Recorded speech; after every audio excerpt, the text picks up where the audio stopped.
Mohan Naidu ji. Thank you very much, Chairman Sir, for giving me the opportunity to speak on supplementary demand for grants. And since 2014, since the bifurcation of Andhra Pradesh, and you have also been a witness of this, sir, whenever there has been a discussion on budget, we have always been demanding for the assurances that have been mentioned in the Act. Yes. And it is not just that we have been constantly repeating.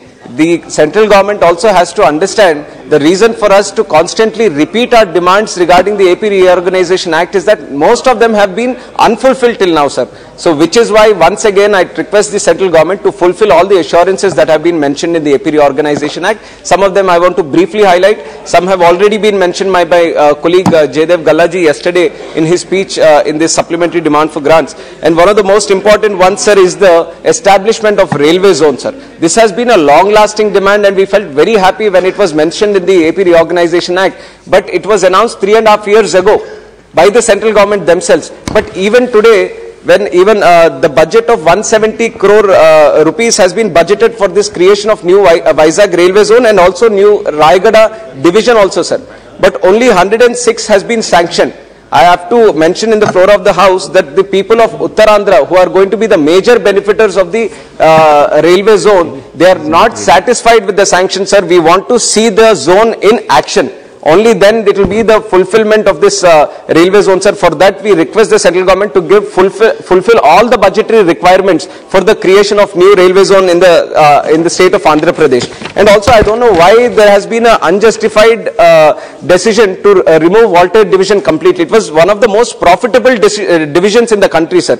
Without any solid reasoning, without any solid justification, they are simply removing the Walter division, which is not right. So, once again, I want to demand the central government to include railway zone in its Walter division in its entirety and to continue its existence in the South Coast railway zone, which has been announced.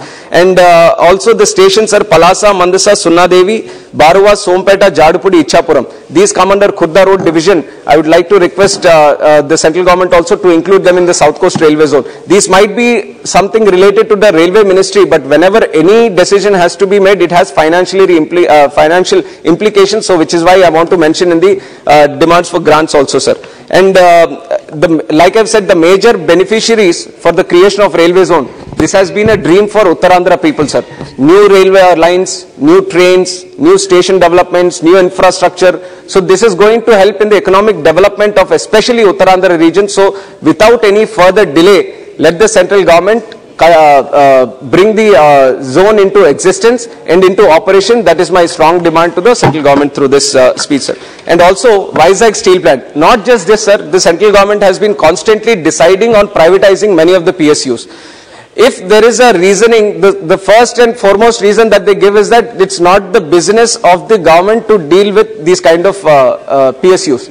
Sir, if there are hundreds of PSUs in this country, and if such a reasoning is being made and to privatize, if you feel that it's not our business to get into the working of these PSUs, then if you pick up unprofitable units, and then if you start privatizing, maybe somewhere it makes sense. But this Vizag steel plant is one of the most profitable units in the country. And steel is such a strategic asset for this country, sir. You can't depend on other countries when it is such an important major attribute in the nation building of this country. And you have seen from the Russia-Ukraine war crisis and also in the Europe how much dependent they are on China, and suddenly they are facing a crisis right now. And we are speaking of Atmanirbhar Bharat, then it doesn't make any sense that a steel plant which is so powerful, which has a great potential like Vizag steel plant, it is being privatized. Even after the announcement of privatization, it has been going into profit, sir. With the working of the labor there who are dependent on that, it is one of the most profitable units today. So there is no reason to privatize this Vizag steel plant. I would like to request demand the central government to rethink on its decision, sir. And also along with this, there are some issues regarding, sir, I'll complete in 2 minutes, not a single second more than 2 minutes. 1 minute, conclude within 1 minute. Sir, regarding the Vizag steel plant employees issue also. It's over, that issue is over. Next. There are, sir, just one line I want to mention for the employees, sir. Sir, after the disinvestment decision, promotions, filling of vacancies have been stalled for last 2 years, sir.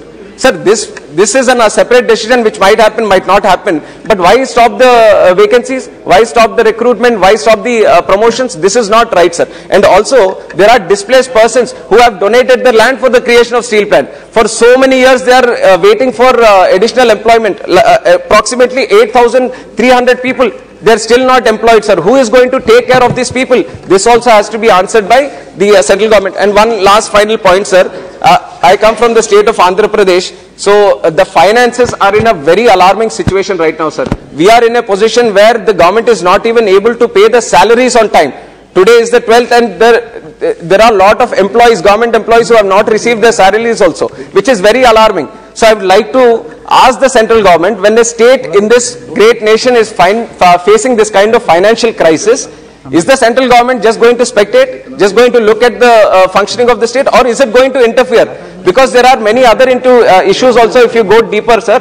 Narega funds have been misappropriated, sir. We have given a complaint. Out of 231 crores, only 5 crores have been recovered. What is happening, we don't know. And CAG also reported that 48,000 crores, there is no receipts at all on where that has been spent. Ram Mohan ji. Sir, last 30 seconds. The 15th Finance Commission grants also, sir, which has to go directly to the panchayats. Very good decision the central government has made so that the panchayats are strengthened.